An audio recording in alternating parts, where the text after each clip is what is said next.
Bonjour, c'est Carla. Bonjour, c'est Alison. Nous vous présentons le journal d'une maman. Bonjour, je suis très heureuse de vous retrouver aujourd'hui pour une nouvelle émission du Journal d'une maman. Nous avons l'honneur de recevoir Maître Richard Flacher. Bonjour Maître. Bonjour. Merci beaucoup d'être venu parmi nous aujourd'hui. Nous allons parler d'un sujet sensible, à savoir le viol sur mineur. Maître, vous êtes avocat, vous avez eu un master en droit de la santé et vous avez fait vos études de droit sur Aix-en-Provence, puis l'école d'avocat sur Marseille. Vous avez prêté serment en 2018. Vous avez commencé votre activité professionnelle en tant que collaboratrice dans un cabinet d'avocats marseillais, puis vous avez ouvert votre propre cabinet en novembre 2023. Donc vous exercez principalement en droit de la famille et notamment dans la lutte des violences faites aux femmes et aux mineurs. Donc nous allons parler de ce sujet, comme je l'ai dit, très sensible. On sait que toutes les 3 minutes, un enfant est victime d'inceste, de viol ou d'agression sexuelle en France. Donc il y a des campagnes depuis 6 ans qui sont de plus en plus présentes et le gouvernement a fait de la lutte contre les violences subies par les enfants, notamment sexuelles, une priorité. Alors il y a eu une adoption de la loi Billon visant à protéger les jeunes mineurs des crimes sexuels. C'est un texte qui avait été établi avec un seuil d'âge, non-consentement à 15 ans, etc. Et le gouvernement poursuit et amplifie encore son engagement contre les violences sexuelles subies par les enfants. Ça devient quand même un sujet très important et dont tout le monde a pris conscience. Maître, j'aimerais que vous m'expliquiez à quel moment parle-t-on de violence, de viol, sur mineurs, à savoir que ces viols se passent très très souvent dans la cellule intrafamiliale. Oui, alors effectivement, c'est très souvent dans la cellule intrafamiliale, mais pas que. Des viols, on en a malheureusement partout. Et juridiquement, la définition d'un viol, c'est un acte, une pénétration sexuelle commise sur la personne d'autrui ou sur la personne de l'auteur, avec cette question de la contrainte, que ça soit fait par une certaine contrainte, donc par violence ou menace ou surprise, qui rejoint la question du consentement. Sur la pénétration sexuelle, je m'excuse par avance, je vais être crue et employer des mots qu'on n'a pas envie d'entendre tous les jours, mais la pénétration sexuelle, ça consiste à être victime, soit que son propre organe sexuel ait été pénétré, donc pour une femme, une jeune fille, c'est son vagin, son anus ou sa bouche, ça peut être aussi maintenant bucco-génital. Pour un garçon, également, son sexe, son anus, sa bouche, mais que on subisse la pénétration ou qu'on nous impose la pénétration. Ça a été précisé maintenant pour la pénétration bucco-génitale. Pourquoi? Parce que pour intégrer tout ce qui est les fellations, les cunnilingus. Et ça peut être avec la pénétration, avec une partie du corps, pas que organes sexuels, ça peut être les doigts, ou un objet. Voilà, faire subir une pénétration sexuelle par un objet, ça peut être considéré comme un viol. Sur la définition classique du viol, on a cette question de l'absence du consentement, donc que ce soit par contrainte, menace, violence ou surprise.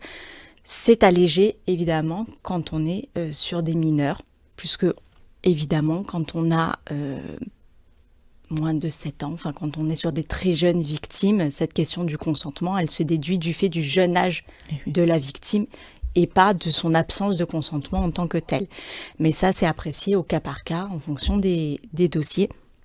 Sachant aussi que quand on est la particularité dans la famille, que c'est un viol incestueux, et je reviendrai sur à partir de quel moment on considère que c'est incestueux, on ne se pose plus la question de l'âge de la victime ou du consentement.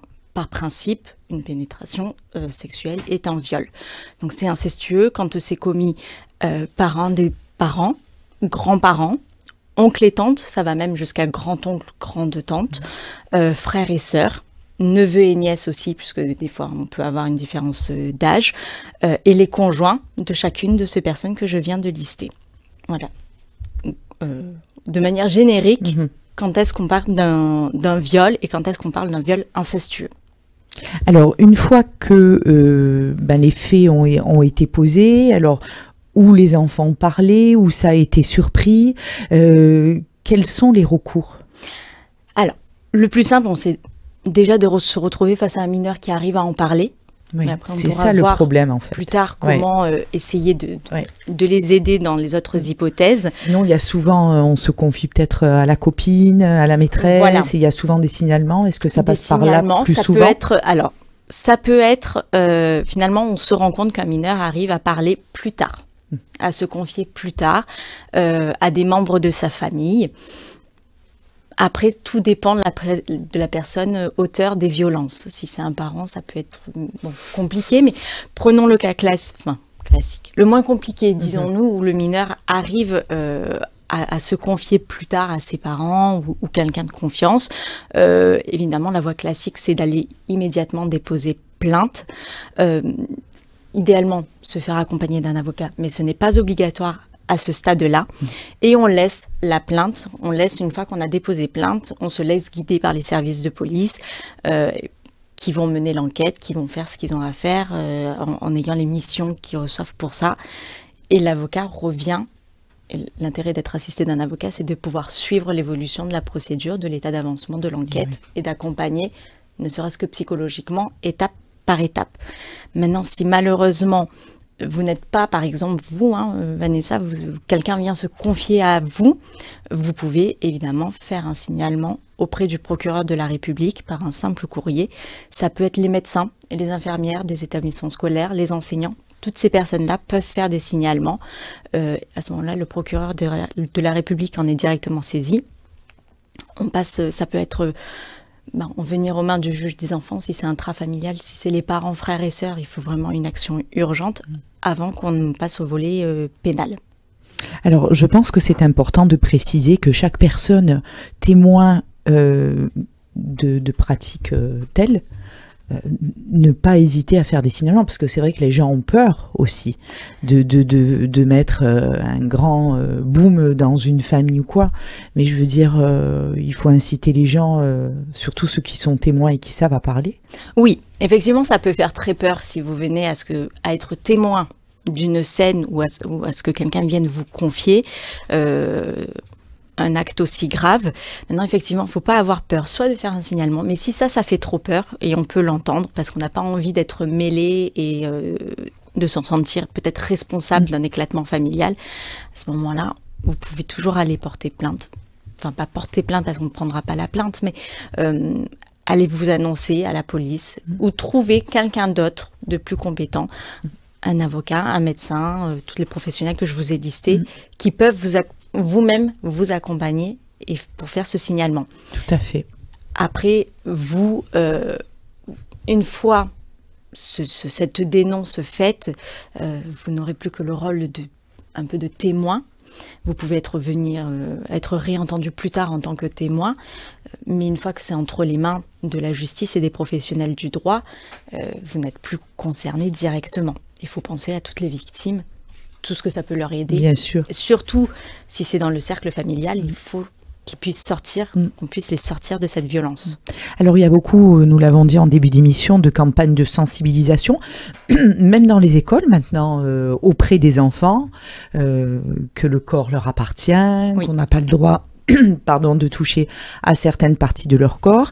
Et en fait, je pense que le but, c'est de mettre fin au silence autour de ces violences sexuelles et aussi être très attentif chez les enfants de moins de 6 ans qui ont des comportements d'un coup changeants, de l'agressivité, des troubles d'alimentation, des comportements régressifs, des troubles somatiques, et beaucoup de professionnels de santé se posent des questions maintenant selon le comportement changeant de l'enfant, parce que comme vous l'avez dit, les enfants petits ne parlent pas souvent.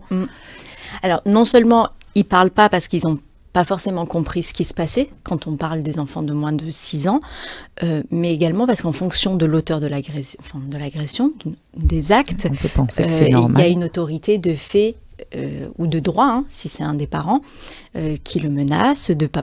Ça se voit souvent dans les dossiers, en disant c'est notre petit secret, tu le diras pas, si tu le dis tu vas détruire notre famille, et le rendre responsable de parler. Donc effectivement, les campagnes de sensibilisation on essaye de trouver des petits signes qui peuvent alerter, qui peuvent faire penser que.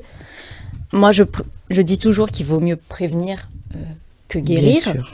À ce moment-là, il vaut mieux qu'on fasse, même si ce n'est pas au stade de la plainte pénale, qu'on saisisse éventuellement le juge des enfants si vraiment on a des inquiétudes poussées, hein, si on remplit les conditions pour le saisir, pour mettre en place des éducateurs, pour mener des premières investigations. S'il n'y a rien, tant mieux. Et à ce moment-là, on classe le dossier et on se sera inquiété, peut-être pour rien, mais au moins tout le monde aura la conscience tranquille. À l'inverse, peut-être que ça va déceler des choses plus graves. Alors vous, maître, à quel moment vous intervenez pour accompagner les familles? Ça peut être dès le stade de la plainte pénale. De la plainte. Voilà, à ce moment-là, je peux accompagner au moment du dépôt de plainte. À ce moment-là, c'est vraiment à titre de soutien. C'est pas moi qui vais faire la différence. En plus, je n'ai pas à vous dire ce qu'il faut dire ou ne pas dire au stade de la plainte. Hein. Il n'y a rien de secret, il faut tout dire, évidemment, sans avoir peur de quoi que ce soit. Mais, donc, ça peut être plus en soutien. Ça peut être au moment aussi, devant les services de police, on peut avoir des confrontations en fonction de l'âge de la victime avec son agresseur. Ça dépend des dossiers, évidemment. Donc, je peux être présente, puisque là également, ça peut être plus compliqué. Ça peut être pour essayer de voir s'il y a des questions complémentaires à poser par rapport à celles posées par les services de police. Sinon, évidemment, c'est à partir du moment où c'est entre les mains du juge d'instruction que là, on intervient presque de manière obligatoire finalement pour accompagner les victimes, parce que là on va avoir beaucoup plus d'auditions devant le juge d'instruction, éventuellement encore des confrontations, des examens à passer. Bon, je ne suis pas présente au moment des examens, mais ça permet de préparer tout ça, de suivre l'enquête finalement, de suivre l'instruction, de savoir où on va. Et ensuite, évidemment, j'accompagne jusqu'à l'audience. Personnellement, j'ai vraiment à cœur de travailler avec la victime et sa famille éventuellement, cette audience, parce que je pense, je me trompe peut-être, hein, mais je pense que dans la majorité des cas, une victime sort de son audience sans s'être entendue, en considérant que justice n'a pas été rendue, qu'elle n'a pas été écoutée. Parce que déjà, il faut qu'on arrive jusqu'à l'audience, ce qui n'est pas systématique. Voilà, si le principe en France, c'est que le doute profite à l'accusé. Donc si on n'a pas suffisamment de preuves, on n'ira peut-être pas jusqu'à l'audience.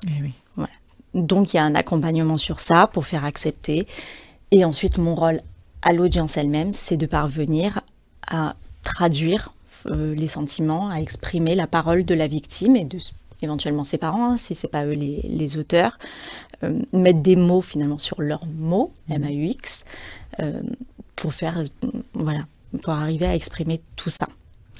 Comment s'en sortent ces jeunes que vous suivez? Quelles sont les suites?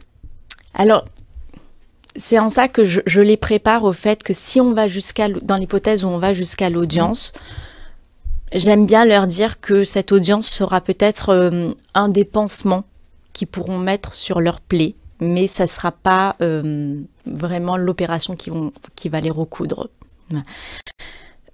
Moi, j'invite toujours les familles et entières, hein, pas que les victimes, mais à être accompagnées de psychologues, voire de psychiatres, pédopsychologues en fonction de l'âge ou pédopsychiatres, de vraiment ne pas croire que, surtout pour les parents, qu'ils n'en ont pas besoin, que c'est surtout pour leur enfant. Non, il faut un accompagnement global. Là, j'aurais pas la prétention de dire que c'est les avocats qui parviennent à guérir.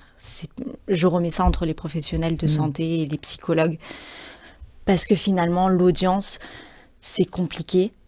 Faut faire face à son agresseur en fonction de l'âge, parce que évidemment, si les enfants sont vraiment trop petits, on leur demande pas d'être présents à l'audience. C'est beaucoup trop compliqué pour eux. Et surtout, si on revient à parler des viols intrafamiliales, c'est très compliqué. Bien sûr. Je prends l'hypothèse classique, pas du tout classique, mais un exemple qui pourrait être que ça soit le grand-père, l'agresseur. Ça veut dire qu'un des parents, finalement, n'est pas vraiment d'un côté ou de l'autre de la barre, il est plutôt au milieu. D'un côté, il va avoir son père, de l'autre, son enfant. Donc là, c'est pour ça que je dis que l'audience en elle-même, je ne pense pas que ça soit une solution thérapeutique. C'est plus là les professionnels de santé. Bien sûr. Bien sûr, ça doit être tellement compliqué. Quand vous avez probablement des nouvelles de ces familles plus tard, est-ce que ces jeunes mineurs arrivent à se construire malgré tout? Il y en a. Oui, et bien heureusement. Voilà, il faut rester positif. C'est tout ce qu'on leur souhaite. Oui, ça, et puis c'est la majorité qui arrive à s'en sortir, qui arrive. Le travail est long, le chemin est long, ça je le dis pas. Mais il y en a qui arrivent à reprendre des études, qui arrivent à construire une famille. Voilà, il faut rester quand même positif. Voilà. Tout à fait. Donc, je rappelle à nos auditeurs que pour toute situation d'enfant en danger, pour demander un conseil aussi, il y a un numéro qui est le 119, qui est un appel gratuit et confidentiel, 24 heures sur 24, 7 jours sur 7. Pour les personnes qui ont peur de dénoncer, ils peuvent toujours aussi appeler ce numéro. C'est un numéro qui est destiné aux enfants, qu'ils soient eux-mêmes en danger, ou ils peuvent appeler pour un autre enfant. Il est aussi, bien entendu, destiné aux adultes qui sont confrontés ou préoccupés par une situation de violence sexuelle.